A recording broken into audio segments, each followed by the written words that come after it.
Je m'appelle Oriane, je suis doctorante au département d'études cinématographiques à l'Université de Montréal et j'étudie en fait l'évolution des pratiques scénaristiques pour les œuvres de réalité virtuelle. Euh, et une des questions que je me suis posée, en fait, que je me pose pour ma thèse, c'est à quel art rattacher la VR, puis quel, on va dire, cadre théorique déployer pour analyser des cas d'études des œuvres. En fait. Et étant au département de cinéma, j'ai commencé avec on va dire, concepts issus des études cinématographiques. Puis je me suis rendu compte que pour certains aspects des œuvres, ça marchait pas très très bien parce que les œuvres sont souvent rattachées, en fait, les œuvres de VR sont souvent rattachées au cinéma, puis ça correspond pas tellement à la réalité de ce qui se fait en réalité virtuelle. J'ai donc l'occasion de m'entretenir avec de nombreux artistes et j'ai voulu donc du coup proposer cette table ronde pour donner la parole à deux artistes qui font partie de mon corpus, donc Samuel Arsenault-Brassard et Sébastien Millard. Je vais simplement les présenter très brièvement et je vais vous partager mon écran pour pouvoir vous montrer quelques-unes de leurs œuvres. Donc, Samuel est un artiste qui est spécialisé en fait dans la conception d'œuvres d'art et d'espaces en réalité virtuelle et augmentée, ainsi que dans la sculpture virtuelle et l'architecture spéculative. Et en fait, il s'est originellement intéressé à la peinture traditionnelle et en 2016, il s'est converti à la sculpture virtuelle parce qu'il voulait créer des œuvres qu'il pouvait explorer et habiter physiquement. Et du coup, ces réalisations se composent habituellement donc, de sculptures complexes, donc vous pouvez voir des exemples ici, et ainsi que des espaces tout simplement à habiter, qui sont faites donc à la main et qui explorent les limites architecturales de la réalité virtuelle.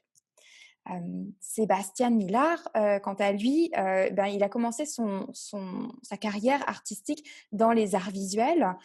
Il a beaucoup fait de graffiti et de peinture. Il est originaire d'Ottawa et il est anglophone. Il va répondre aux questions en anglais si c'est bon pour tout le monde. Samuel parlera quant à lui en français. Il s'est intéressé de plus en plus en fait aux installations et aux environnements immersifs lorsqu'il a établi des contacts avec notamment l'industrie de la musique. Et depuis 2017, en fait, il fait un focus sur les œuvres en réalité virtuelle et en réalité augmentée. Il crée en fait des sculptures, des peintures dans ces deux médiums, en plus de continuer sa pratique de l'art plus traditionnel, peinture et sculpture. Voilà.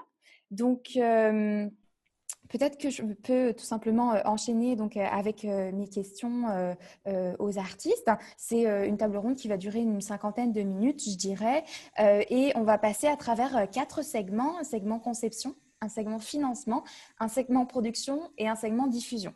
Et l'idée, l'intérêt, c'est vraiment d'explorer qu'est-ce que c'est qu'une œuvre sculpturale et picturale en réalité virtuelle, puis comment ça se distingue des œuvres plus cinématographiques, plus classées dans ce thématique-là. Donc, peut-être la première question que je voudrais poser à nos artistes, c'est de revenir sur leur parcours de formation. Mais quel est l'art d'origine, puis comment est-ce que mais quel est l'art d'origine, puis comment est-ce que vous avez exploré ça? Puis je peux commencer avec La Samuel, par question, exemple. c'était comment est-ce que ça... Est-ce que tu peux revenir sur ton parcours de formation et puis ton art d'origine d'abord pour comprendre d'où est-ce que tu viens puis d'où est-ce que tu pars pour aller ensuite sur la réalité virtuelle? À nos artistes, c'est de revenir sur leur parcours de formation.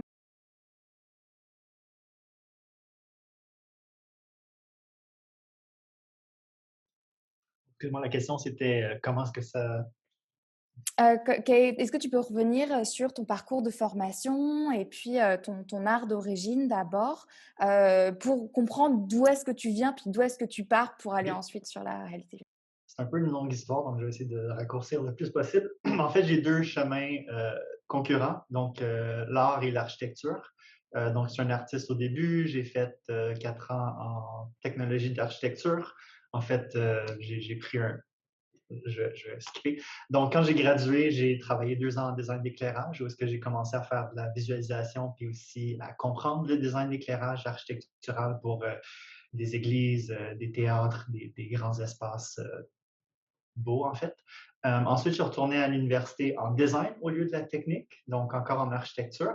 Et au milieu du programme de 4 ans à Carleton, à Ottawa, j'ai acheté un casque de réalité virtuelle, puis j'ai commencé à tout faire mes œuvres en réalité virtuelle, en architecture, pour pouvoir les visiter. Dans ce temps-là, il n'y avait pas de manette, donc on pouvait juste généralement visiter. Sauf que j'ai travaillé aussi avec des capteurs qui pouvaient capter mes mains, donc je pouvais dessiner avec mes mains de manière très grossière, on pourrait dire. Ensuite, après l'université, j'ai déménagé à New York pour une start-up en architecture et en réalité virtuelle. Puis eux, il y avait toutes les bidules, on pourrait dire, de réalité virtuelle et augmentée, donc j'ai pu jouer. Au début, je restais la nuit ou le soir au travail pour faire de l'art parce qu'eux, il y avait les manettes. Donc, j'ai commencé à sculpter. À peu près 6 mois après, j'ai pu me payer mon propre casque, mes propres manettes. Puis très rapidement, j'ai redéménagé à Montréal. Puis j'ai continué d'explorer ces choses-là. Donc, en gros, c'est ça le parcours. Okay, thank you. Sebastian, maybe you can answer the question as Yeah, well. Like, can you talk about your, education and your origin of art and how you came to VR eventually? sure. Yeah, basically, I started as a traditional visual artist and painting, doing paintings for galleries growing up in Ottawa. And then it turned into more mural painting because I was very inspired by the street art scene and graffiti. And so it sort of merged that way for a while. And then I moved to Montreal, and the mural scene here was really growing, and I was able to participate in a lot of festivals. And then the art sort of got bigger and bigger, and it became more about immersion.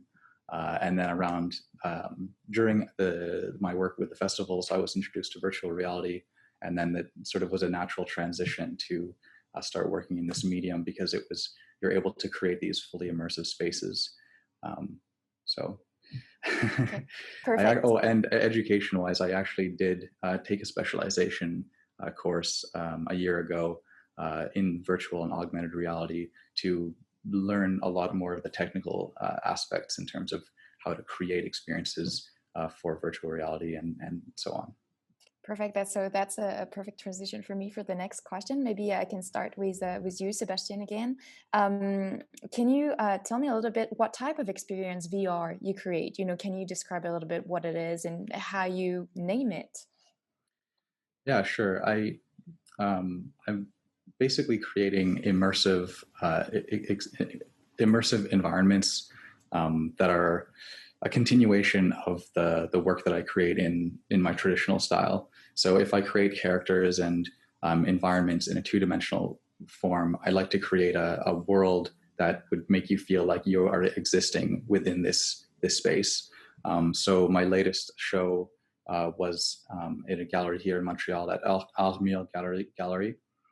And it was basically a series of sculptures that I created in an environment that I had sculpted tailored to the room in the gallery. So the idea was that you put the headset on and you're transported to an alternative dimensional version of the real space. And you can explore this room and explore the pieces that are in this room as though you're exploring a room in a normal gallery and looking at the paintings, but there's no real paintings there. Everything is just being processed on the computer and viewed on the headset. Thank you. So maybe Samuel, tu peux peut-être aussi donc voilà du coup expliquer quel type d'expérience VR tu crées. Puis je sais que tu as aussi une terminologie très précise par rapport à ça, donc peut-être que tu peux expliquer aussi pourquoi. Peux-tu me rappeler la terminologie que j'ai utilisée? Oui, tu sais, tu parlais de, quand on discutait de architecture spéculative et sculpture en VR. Puis, Ah oui, c'est vrai, la différence entre les deux. Donc en fait, j'ai un peu une obsession sur le futur des galeries d'art en réalité virtuelle. Non seulement des espaces qui peuvent être visités sur ce qu'on appellerait en anglais le metaverse ou le métaverse, je pense, en français. Donc, des espaces virtuels connectés les uns aux autres, Évidemment, il n'y a plus les limites de l'architecture, il y a des nouvelles limites. Donc, c'est un peu d'explorer c'est quoi le langage qui émerge de ces limites et de ces nouvelles possibilités-là.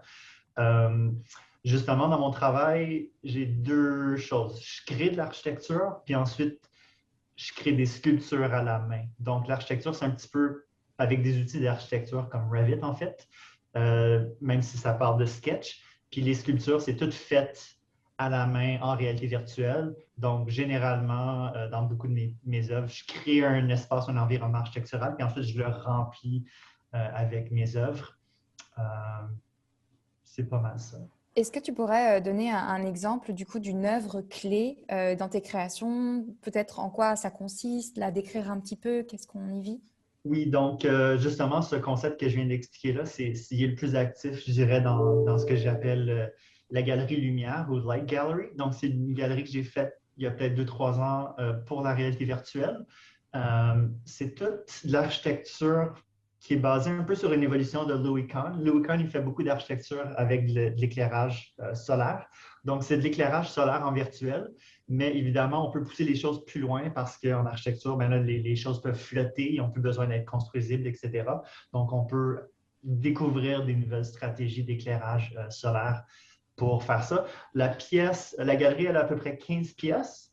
Puis ce que je fais, c'est que tranquillement, à chaque 6 ou 12 mois, je vais faire une sculpture après le travail, etc., les fins de semaine. Je vais faire une sculpture à la main en réalité virtuelle. Fait que c'est vraiment des sculptures super détaillées qui prennent beaucoup, beaucoup de temps. Puis ensuite, je les mets dans une pièce. Puis c'est le but, c'est que d'ici 5, 10, 15 ans, la galerie soit remplie. Donc, je vais juste sortir une pièce à la fois, mettons, à chaque année.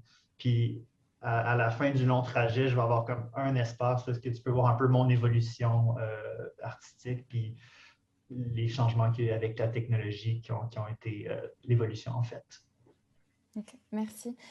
Sebastian, can you maybe come back to this gallery that you created and explain a little bit in what it consisted, and also this play in the texture, like that looks real, but that are in virtual reality? Sure. So over the past year, I've been creating sculptures in virtual reality using similar tools, actually, as Samuel. There's a really amazing sculptural tools where you can really be working on pieces with your hands like it's a big piece of clay. And so I've been creating these works and building up a sort of a little portfolio. And then also, as I've been learning about more technical sides of virtual creation, one of my obsessions has been stained glass and recreating the feeling of sitting in front of a stained glass window with the light coming through. So I really wanted to combine the three elements. One was the sculptures that I created. One was the exploration in this lighting that I was working on using Unreal Engine as a render engine. And then the third was textures. That was an exploration that was sort of a challenge for me to discover how do I take my 3D creations that I make in virtual reality and then apply materials and paint them as I would paint, as if it was a physical object.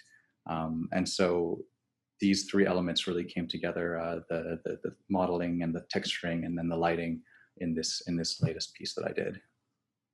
Merci. Donc, j'aimerais maintenant passer peut-être au segment suivant, segment financement. Lors de ma recherche, en parlant avec des artistes, mais aussi en faisant des recherches sur la manière dont les œuvres en réalité virtuelle étaient financées, je me suis rendu compte qu'une des raisons pour lesquelles souvent on identifiait la réalité virtuelle comme une continuité du cinéma, c'est parce que beaucoup de fonds de financement traditionnellement pour le cinéma offrait maintenant des financements pour la réalité virtuelle, et que c'était comme ça que nombre d'expériences en réalité virtuelle étaient financées. Du coup, je voudrais en savoir un petit peu plus, poser la question d'abord peut-être à Samuel sur le financement des œuvres. Et puis je sais aussi qu'il a une vision particulière sur l'industrie justement et les processus de financement des œuvres en VR. Donc voilà, je voulais savoir comment tu avais financé tes œuvres. Est-ce que c'était autoproduit? Est-ce que c'est par les bourses? Puis quel est l'état du financement du type de VR un peu plus art contemporain que tu fais? Mhm. Généralement, je n'ai pas encore eu d'aide financière de quoi que ce soit. En fait, j'ai appliqué, puis j'ai jamais été vraiment bon à documenter. Comme j'ai finalement créé un site web décembre dernier. Euh, donc, j'ai jamais vraiment documenté mes choses. Quand j'ai essayé d'appliquer en tant qu'artiste, ils m'ont dit que je n'étais pas un artiste, en fait, donc je n'ai pas été accepté. Fait qu'en gros, comme moi et Sébastien, ça fait quand même longtemps, on travaille ensemble, puis on a un chemin quand même qui s'intermêle. Notre premier show, pour vous donner un exemple, en fait, c'est que ben, quand je suis déménagé à Montréal, j'ai contacté Sébastien parce que je le connaissais déjà, puis je l'ai invité à venir chez moi pour faire de la réalité virtuelle à chaque mois ou 2 mois. Après un an, j'ai finalement eu les fonds avec mon travail à temps plein en architecture pour m'acheter un casque de réalité augmentée. Donc, c'était comme 2500 ou quelque chose comme ça. Puis, ça faisait longtemps aussi que je parlais à Sébastien. Ah, tu sais, la réalité augmentée s'en vient, la réalité virtuelle s'en vient, etc. Ça serait vraiment bon d'être là dès le début. Fait qu'est-ce qu'on a fait? C'est que quand j'ai finalement eu mon casque, j'ai dit, tu veux te faire un show? Puis il a dit, oui, on le fait-tu le mois prochain? Fait que là, il a tout fait des choses en réalité virtuelle, il a fait des choses puis on l'a mis dans un casque de réalité augmentée, puis on a fait un show. Mais c'était juste comme, fallait l'argent pour le casque. Puis en fait, la galerie dans laquelle on a présenté, c'était le salon de Sébastien qu'on a tout vidé, puis on a mis ça dans le garde-robe. Puis on a invité le monde chez Sébastien pour faire un show d'art. Donc c'était vraiment comme aucun argent, là. C'est juste des coûts, puis c'est d'absorber les coûts, puis on a juste perdu de l'argent, mais ça valait la peine. Maybe some question for you, Sebastian. So I know your two work are very linked. That's why I invited you both today. But maybe you can talk a little bit about your last piece that you created. Did you receive any fundings, any help, or how did it happen? Yeah. So far, I haven't received any formal funding. Actually, I sort of was encouraged early on by Sam. He actually provided a computer and a headset for me for several months at the very beginning of when I started to get interested in virtual reality, which was sort of a confirmation of, is this something I want to do full time? And then I invested my own money in my own computer and headset and equipment. And so far, I haven't received any formal funding. And for the last show, it was just taking time, my own time, and working while I had time while I was in school. Je pourrais dire, par exemple, qu'à Armor, on va probablement avoir du funding pour les artistes québécois seulement. Mais c'est genre, il faut le faire 3 mois d'avance, etc. C'est de la paperasse, blablabla. Mais il va probablement y avoir des fonds. Ils vont payer, je pense, 70% des coûts. Jusqu'à maintenant, c'est Armor qui paye tout à la galerie. On est chanceux de les avoir pour payer ça. Super, merci beaucoup. Du coup, je vous propose de suivre avec le segment plus production. Moi, ce qui m'intéresserait d'abord de savoir, c'est quelle technologie exactement vous utilisez pour créer en VR, puis si vous avez des processus de création particuliers, comment est-ce que ça se fait la création en VR plus style art contemporain? Peut-être Samuel, tu peux commencer? Oui, donc on a justement des processus un peu liés. On a un peu les mêmes préférences. Donc, on utilise, avant c'était Oculus Media, maintenant c'est Medium by Adobe, donc ça a été acheté par la compagnie Adobe. C'est vraiment, ça fait de la volumétrie. Donc, ce n'est pas des lignes dans l'espace, c'est vraiment comme de la pâte à modeler qui flotte. Ensuite, si on a le luxe, donc Sébastien, il était plus artiste à temps plein, donc il avait plus le luxe d'apprendre et de prendre le temps, etc. Donc, d'utiliser un programme qui s'appelle Substance Designer, qui va ajouter un matériel vraiment beau. Tu peux choisir du cuir, de l'or, n'importe quel matériel. Tu peux faire des matériels qui vont réagir selon les formes, qui vont avoir de la poussière dans les cracks, qui vont craquer.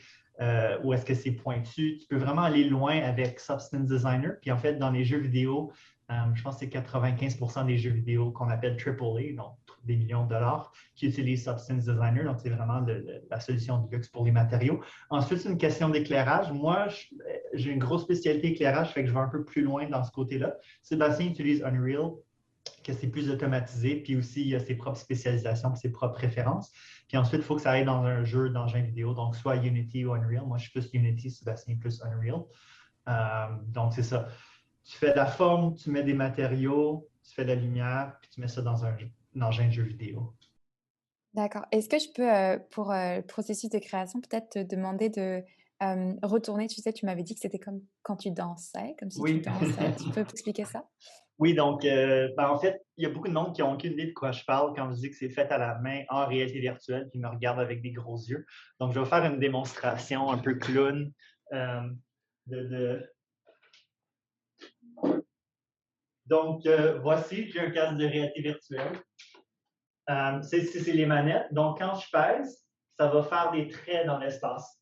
Donc, si, mettons, je serais en train de faire une pièce, je ferais des traits. Puis aussi, avec ces boutons-là, c'est ce que j'appelle comme les boutons agrippés ou grab en anglais.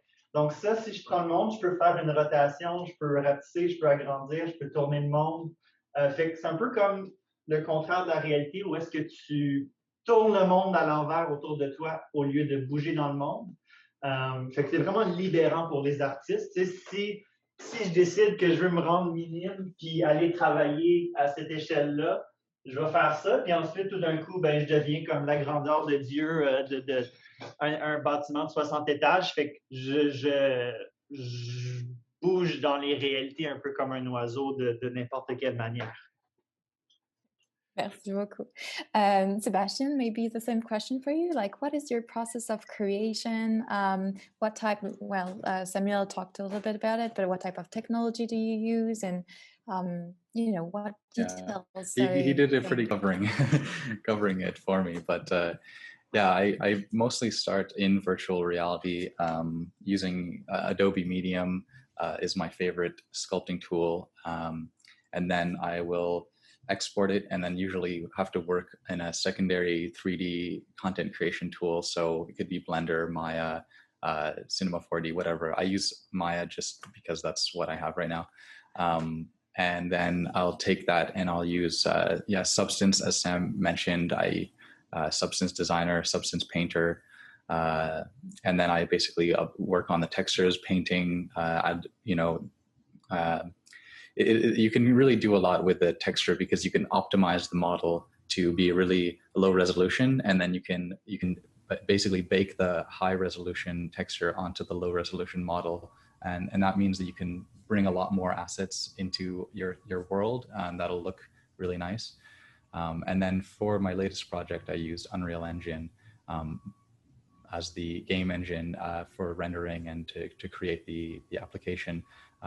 But I also do use Unity as well. And it's not necessarily that one is, there's just, I like using them for different reasons. And that piece in particular was inspired sort of by some of the lighting features that were included in Unreal that I wanted to sort of push the limits of. So, and then in terms of creation, so he did a great demonstration of how we're painting in the world around us, and I actually have a couple of examples here of so like I sculpted these in a huge, like these were just huge, and I was like a miniature person sculpting this giant model, and then I had someone 3D print them, and it's really cool to see how like you can have all these little details on something, because imagine this tiny thing was like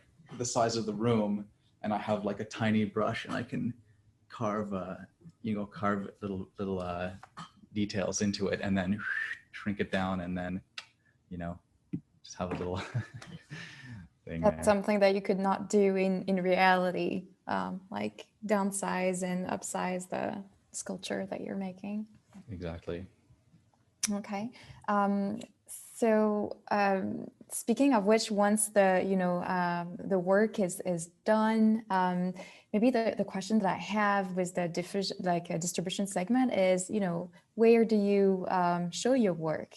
Is it in galleries? Is it in museums? Is it in festivals? Is it in cinemas? Like, what is the place you can show your work as a contemporary artist in VR? Yeah, that's been quite a challenge because it's so new. And then like the comfort with VR started with the 360 video, because 360 video was something that was a little bit easier to edit and to film and to create like to move from this idea of film into 360 video was easier than this whole new thing, which is what virtual reality is. That's a whole new thing. And so there was a lot, you could see museums and stuff would be showing 360 video in VR, but then actually the idea of a fully immersive virtual experience, it was very limited. Like as far as I know, until this year, pretty much the Phi Center in Montreal was one of the only places where you could go and experience a really immersive virtual reality experiences, other than some other arcades or whatever. But then luckily, actually Sam has been really pushing a lot in terms of the culture and trying to push galleries. And now there's a Elephant Gallery where he's working with, and they are doing VR art. And there's Armil, he's doing an entire year where Sam is curating. He'll speak on that. And then, so now there's more opportunities, and now I'm very lucky to have had a VR show in a real gallery. But before then, it was mostly almost creating content in VR and then making it 2D so that people could consume it, on Instagram or as a music video or something on a 2D screen. But really, you're losing that magic when you're having to take this world that you've created that's three-dimensional and immersive, and then having to give it to the public audience to digest it in a two-dimensional way. Great, thank you so much. Samuel, je sais que tu as fait pas mal de heavy leverage pour justement permettre plus de diffusion de l'art contemporain en réalité virtuelle. Est-ce que tu pourrais nous parler un petit peu de ça? Oui, donc c'est très problématique. Comme Sébastien a dit tantôt, il y a beaucoup... premièrement, moi, je considère vraiment pas la 360 comme du VR, même si c'est vu dans un casque de réalité virtuelle. Donc, il y a beaucoup de galeries qui disaient qu'ils faisaient du VR, mais en fin de compte, ils faisaient du 360. Puis c'est un petit peu pas une perte de temps, mais ça s'en allait pas vers la réalité virtuelle puis vers la réalité augmentée. C'est un petit peu comme un cul-de-sac, on pourrait dire, culturel. Donc, quand j'étais à New York, j'allais dans les galeries les dimanches, puis je leur demandais s'ils avaient entendu parler de la réalité virtuelle, qu'est-ce qu'ils en pensaient, est-ce qu'ils l'avaient essayé, est-ce qu'ils pensaient d'en vendre un jour, etc. Puis souvent, c'est j'ai essayé un roller coaster en Google Cardboard, ça m'a donné mal au cœur, etc. Donc, ils ont essayé des mauvaises expériences sur des mauvais appareils où ils ont fait du 360. Puis je dirais aussi la culture d'art. Il y a beaucoup de galeries qui ont un peu, on pourrait dire, passé leur vie à essayer de ne pas faire de la technologie, à s'enfuir de la technologie, à rester dans quelque chose de plus vrai, de quelque chose de plus émotionnel, plus humain.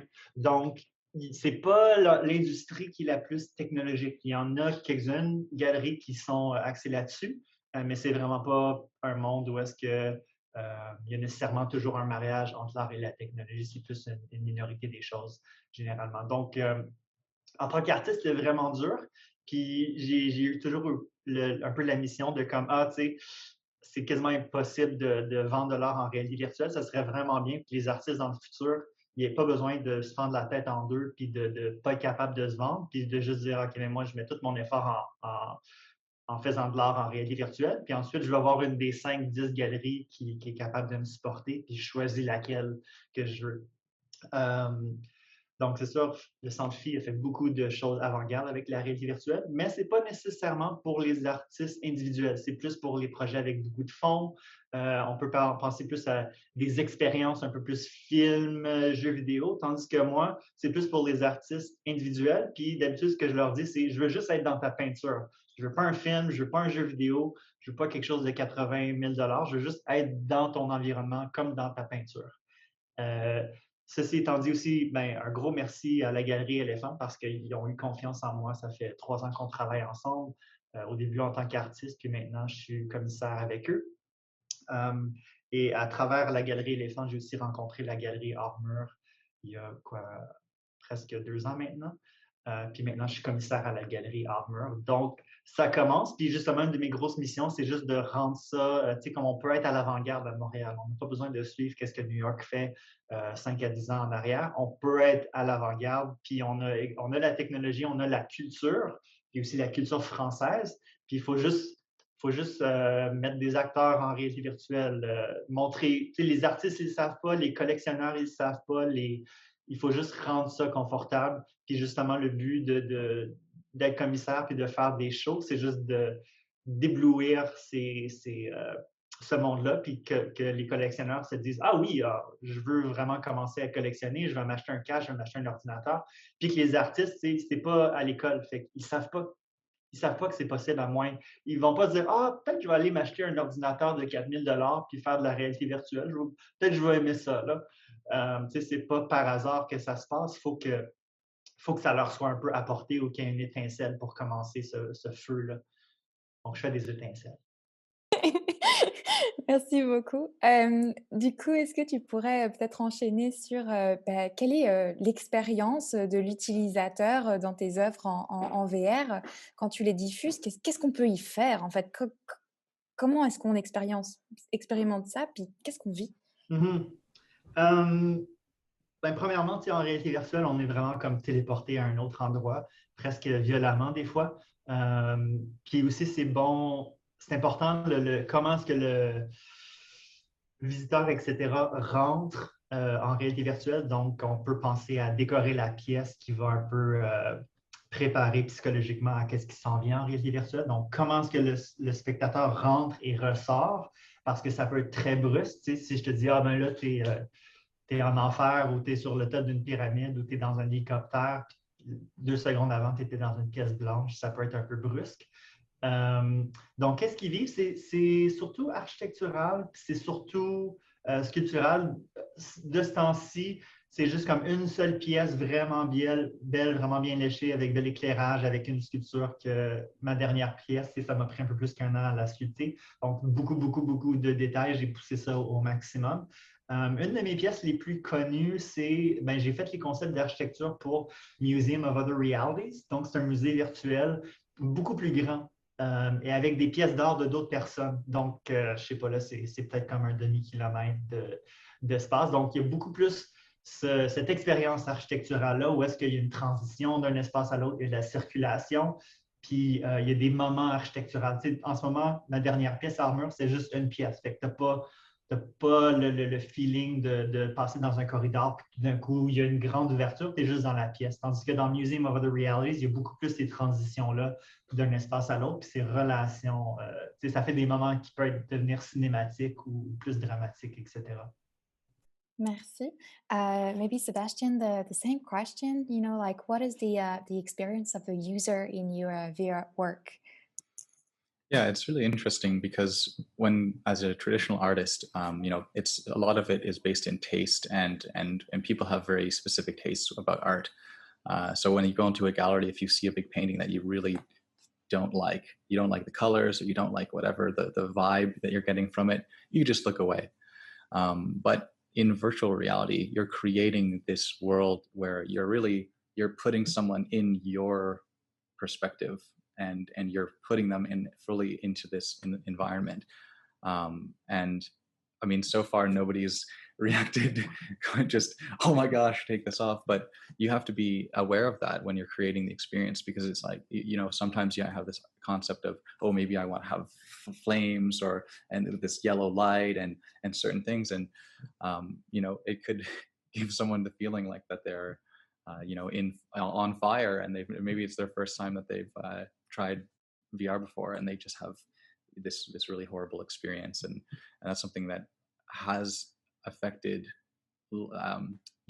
sort of this idea of not well thought out user experiences in virtual reality have left a long-lasting impression on people. Say they'll try it one time, and then the experience isn't comfortable for them, they will have hesitancy to try again.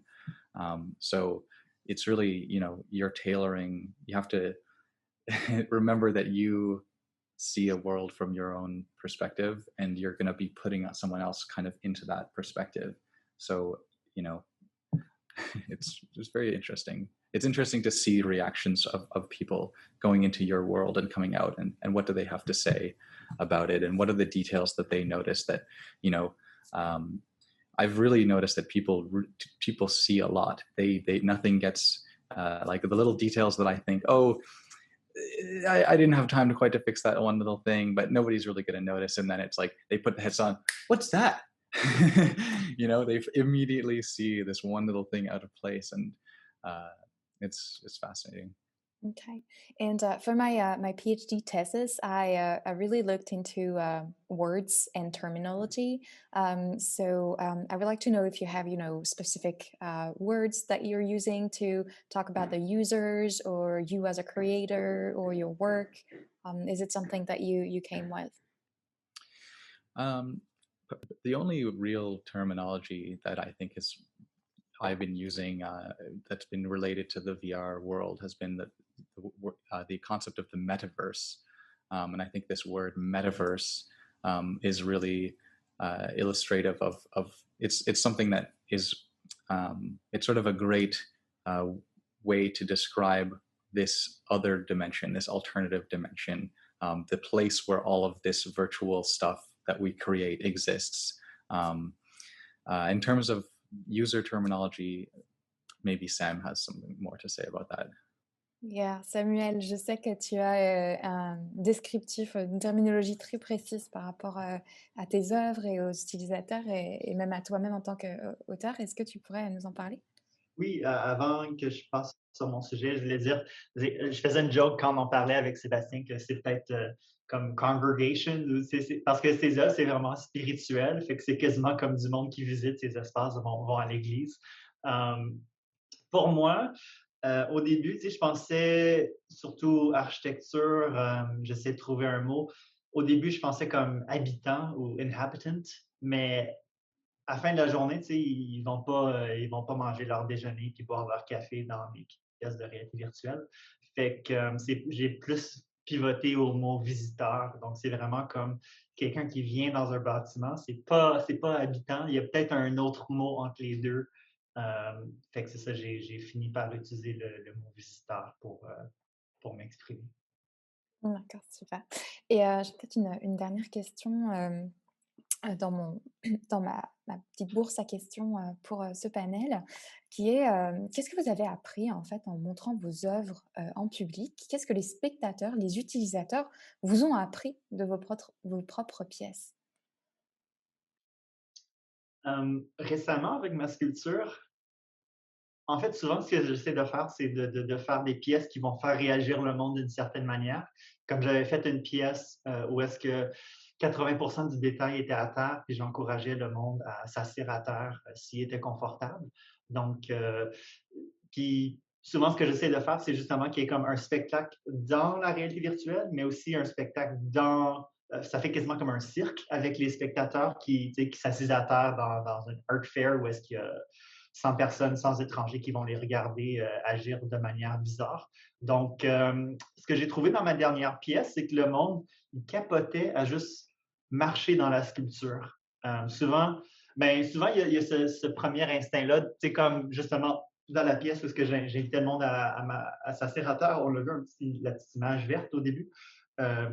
Traverser la pièce, c'était très émotionnel presque pour certaines personnes parce qu'on n'est pas habitué. Tu sais, d'habitude, il y a un petit ruban, ça dit regardez la pièce de 2 mètres, pas de photo, etc. Tandis que là, on vient inverser cette relation-là. On dit non, non, rentre dedans, marche dessus, va littéralement dans la matière si tu veux. Où il y a vraiment. Il y avait des moments vraiment spéciaux où est-ce que je voyais que la personne pensait à regarder la sculpture pendant 1 minute ou deux. Elle dit, je peux-tu marcher dedans? Ou qu'est-ce qui arrive si je marche dedans? C'est comme si la police de réalité virtuelle allait les arrêter ou leur donner une amende. Fait que le monde, juste cette chose qui semble si simple en réalité virtuelle, oui, on peut marcher à travers les choses qui sont, que nos yeux nous disent qui sont vraies. Ou je me rappelle, il y avait une madame Ça lui a pris du courage. Puis là, ensuite, sa fille l'encourageait à marcher dedans. Puis elle était juste, pendant sa traversée, elle était juste, puis elle s'est fermé les yeux à la fin.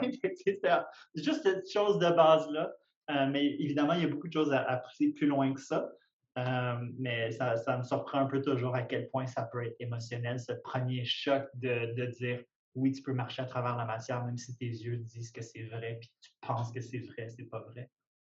Est-ce que tu peux aussi revenir sur, tu sais, le spectacle de l'extérieur pour les utilisateurs qui sont pas dans la ça, c'était quelque chose qui m'avait intéressée aussi quand on en avait discuté. Oui, donc c'est ça. Ben évidemment, avec la réalité virtuelle, on peut faire agir le monde de certaines manières. Puis ça m'intéresse en termes c'est comme phénoménologie, etc., ou qu'est-ce qui est à explorer. Donc, il y avait un exemple très simple dans une exposition architecturale où est-ce qu'il y avait a pipe, a ductwork or something.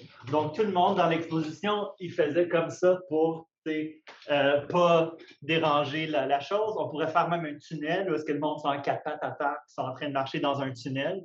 J'ai une pièce en particulier qui c'est un peu, mettons, comme un igloo, mais à la fin, il y a comme une grande explosion. Fait que ce que je pensais, c'était de mettre. Je sais que le monde, ils vont regarder là-dedans, dans le trou puis dans l'explosion. C'est là qu'il y a l'action puis les détails. Fait que, je pensais à mettre ça à la galerie éléphant puis à pointer le trou juste en avant de la fenêtre. Comme ça, le monde qui vont passer à l'extérieur, ils vont voir du monde en réalité virtuelle comme ça, en train de les regarder, qui ne les voient pas. Fait que, ça fait juste des situations dramatiques vraiment drôles avec lesquelles on peut jouer. Puis, ça attire le monde. Des fois, il y a beaucoup de monde. Ah non, je ne vais pas laisser. Ah non. Mais là, dès qu'il y a une personne qui est en réalité virtuelle, là, il y a une petite foule de 5 à 10 personnes qui se créent. Puis, ils voient le monde n'agisse pas de manière normale. Ils disent oh mon Dieu, c'est fou, j'aime ça. Ils commencent à je peux essayer de toucher. Ah, mes mains sont pas là. Ah. Fait que, ça fait des situations quasiment aussi intéressantes dans la réalité que qu'est-ce qui se passe à l'intérieur. Merci beaucoup. Same question for you, Sebastian. Can you talk a little bit about what, showing your pieces in public, taught you about your work? Oh yeah, absolutely.